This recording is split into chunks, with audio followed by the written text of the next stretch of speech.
Hey everybody, HomeSliceHenry here, and in today's video we're going to be taking a look at a powerful team in the Great League featuring Araquanid. Despite the fact that Araquanid's release generated a lot of hype, since then it honestly feels like a forgotten Pokemon, with barely anyone using it and people forgetting how powerful it can be. However, that may be changing as MeWeedle used Araquanid to help him become a Pokemon Go World Champion.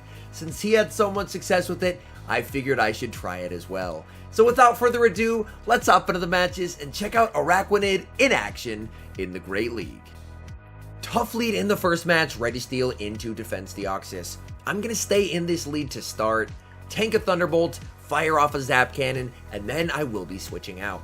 Typically with this team, I would save switch into Trevenant, but since Trevenant is my hard counter to Defense Deoxys, I'm actually going to be save switching into the Araquanid. I grab a shield, in comes Araquanid, and my opponent responds with Charm Alolan Ninetales. At first, this looks like a pretty bad matchup for Araquanid. Bug Bite is resisted, and Charm is hitting for neutral. However, Araquanid is able to spam out Bubble Beam after Bubble Beam, and this is part of what makes it incredibly deadly. I'm able to land 2 Bubble Beams. They are now 2 stages debuffed. They're going to fire off the Psyshock. That does absolutely no damage, and now I am reaching for the Bug Buzz, and I'm able to get there. If this Bug Buzz lands, which it does, I am able to win the Zero Shield versus a Charmer. In the back, they have Walrein, and Walrein is looking for an aggressive farm down. I'm not going to be able to reach a Bug Buzz, so I'm going to fire off a last-second Bubble Beam. This won't do much damage, but it does get a very important debuff.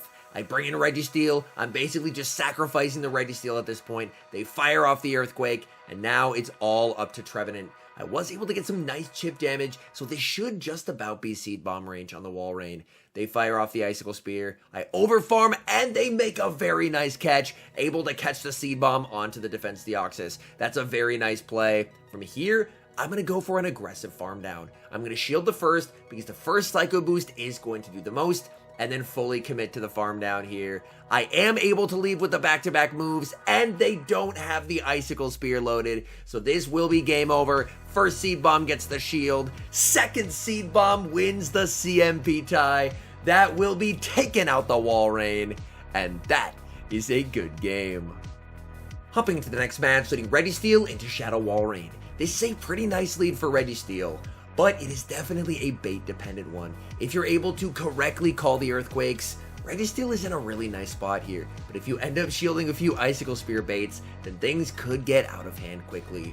They are going to shield up the Zap Cannon. I shield at the last second, and I do correctly shield the Earthquake. That's huge. Walrein farming up and firing off another move. Tough call. I commit the shield. It's an Icicle Spear bait. That is quite unfortunate. I'm firing off another Zap Cannon to get another debuff. Zap Cannon goes unshielded. In comes Medicham, and I will immediately pivot into my soft counter. That is Araquanid. And surprisingly, Medicham is staying in here, because this is not a great matchup for Medicham. They land the Psychic, and in the back, they have Umbreon. And my opponent is running a team that is triple weak to Araquanid. Araquanid, since it's a bit of a forgotten Pokemon, people are sometimes just forgetting to plan for it when they make teams. So Araquanid can end up being an absolutely massive Corebreaker. I'm going to be firing off the Bubble Beam. Bubble Beam is going to get them quite low, and they're going to fire off a final move. They go for the Foul Play. Foul Play not enough to KO, and Araquanid able to farm down.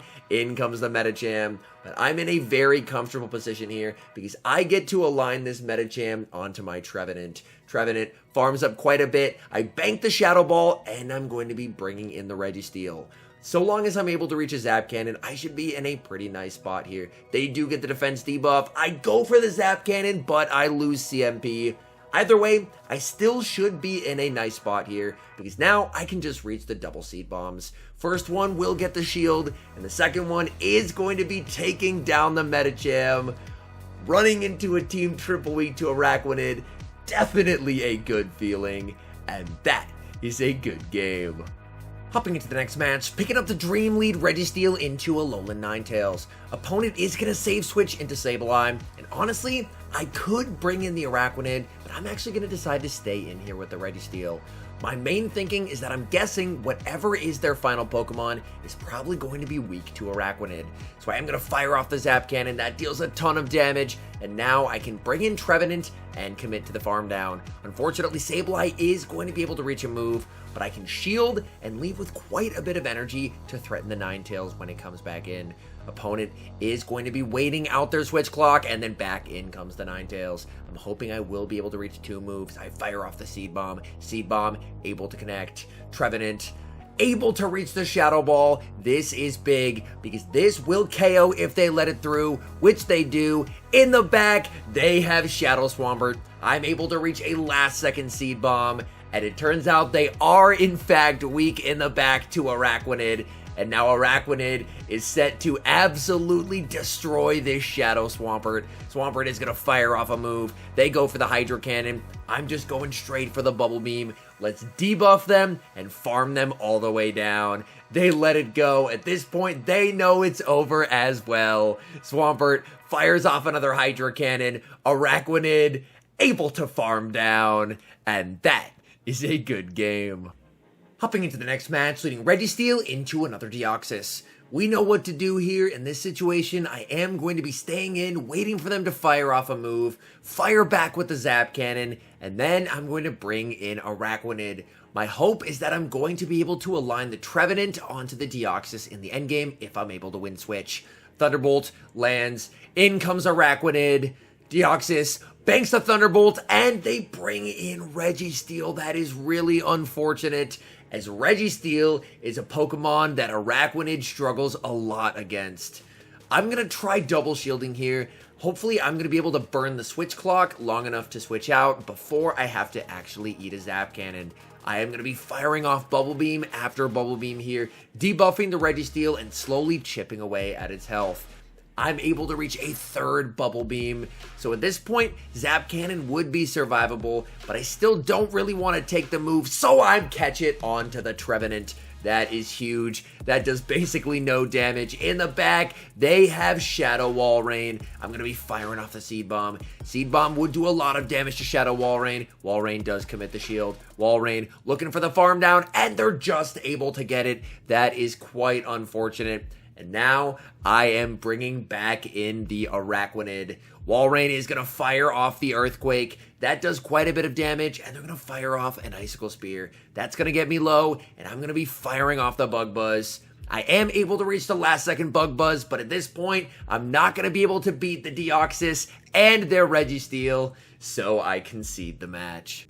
Nightmare lead in the next match, Registeel into Shadow Mawile. This team as a whole is very weak to fire types. Thankfully, fire types are extremely rare in the Great League, but if you do see one, it's definitely going to be a tough fight.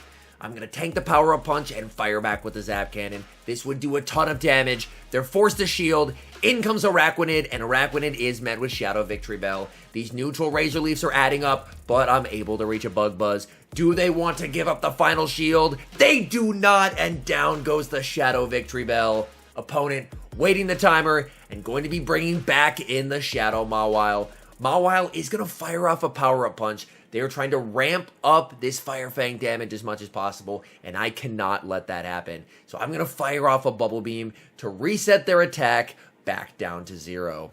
Bubble Beam, it's not going to be doing a lot of damage, and now I have to go for an aggressive farm down with Trevenant. Power-up punch basically does no damage, but at this point, I have to shield something. So I do commit the shield. Trevenant looking for the farm down. I'm able to get it. In the back, they have Shadow Granbull, and this game should be mine. I'm able to grab a shield with the Shadow Ball, and all I need to do is reach the Zap Cannon. We are able to reach the Zap Cannon.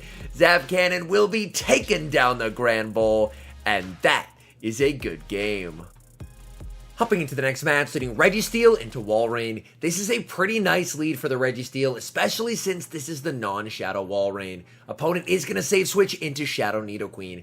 This is a bit awkward as I don't have a great response to a Nidoqueen, so honestly, I'm just going to stay in with the Registeel.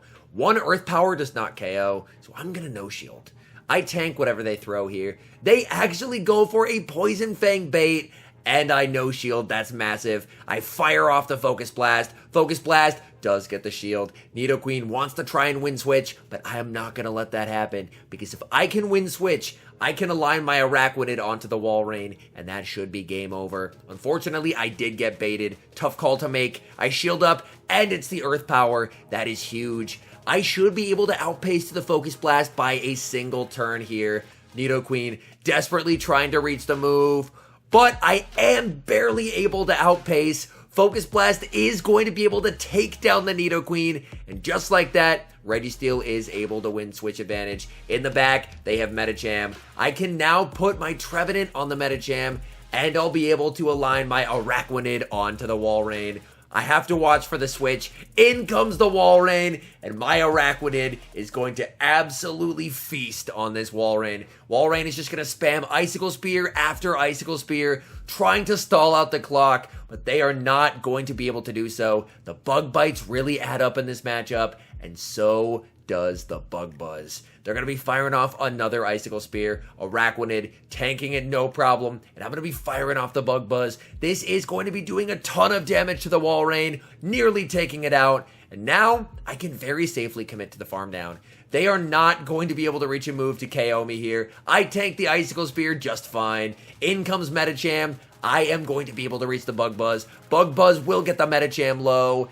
I'm able to combo play back into the Seed Bomb from Trevenant. Seed Bomb takes down the Medicham. Walrein reaches the last second move versus Trevenant, but I should have enough HP on my Araquanid. Araquanid able to farm down the Walrein and clutch another win. Hopping into the final match, sitting Registeel into Alolan Marowak. Again, Fire type, definitely not the most comfortable, but Registeel does have play here. Registeel is able to tank these Fire Spins quite well. Marowak fires off a move. Bone Club does hit for super effective damage, but Bone Club itself is a pretty weak move. I'm going to fire back with the Zap Cannon. Zap Cannon deals a ton of damage onto the Marowak, and I'm going to keep farming up and commit to the second Zap Cannon. I'm not shielding here. They go for the Bone Club. Bone Club, not enough to KO, and I'm able to reach the Zap Cannon. Does Marowak want switch advantage? They do not. They're going to let it go and instead go for an aggressive farm down with the Azu. Reggie farming up, able to reach the last second Zap Cannon. Azu tried to go for the farm down. They get hit with the Zap Cannon. And now I'm going to bring Araquanid into the Azumarill. The reason being, due to Araquanid's massive stat product, I'm going to be able to absorb this damage exceedingly well. They fire off a Play Rough. They should be able to reach a second. That's totally fine. I'm going to let this go as well. Commit to the farm down, and we'll have to see what is in the back. And it's a Walrein. You'll love to see it. I'm going to fire off the Bubble Beam bait, hoping to try and grab a shield. Opponent does call it. That is a little unfortunate, but the nice thing is they're now debuffed, meaning that these resisted Icicle Spears are going to be doing even less. I'm going to farm up, again, building up to the Bug Buzz, going for the Bubble Beam bait, and this time I am able to get the shield. That is huge. Walrein is going to fire off another move, but if this is an Icicle Spear, it's not going to be enough to KO. They do fire off the Earthquake, which is the right play. In comes Trevenant. They go for the catch, fail the catch, and that is a good game. All in all, I was very impressed with Araquanid's performance when I was running it today. I ran this team for quite a few sets and was able to climb about 150 points and climb nearly back to 3,000 elo. Araquanid definitely feels like it has a place in this current meta. It of course shuts down common meta threats like Walrein and Swampert, but also the two most common counter users currently, Medicham and Scrafty, both take neutral from Bug Bite, meaning that it has some serious play against those as well. Anyways, thank you guys so much for watching. If you're enjoying the content, make sure to leave a like and subscribe to the channel if you haven't. And a special thank you, as always, to our members here on YouTube. The support you guys provide is absolutely incredible. So thank you guys oh so very much. And until next time, I've been HomeSliceHenry.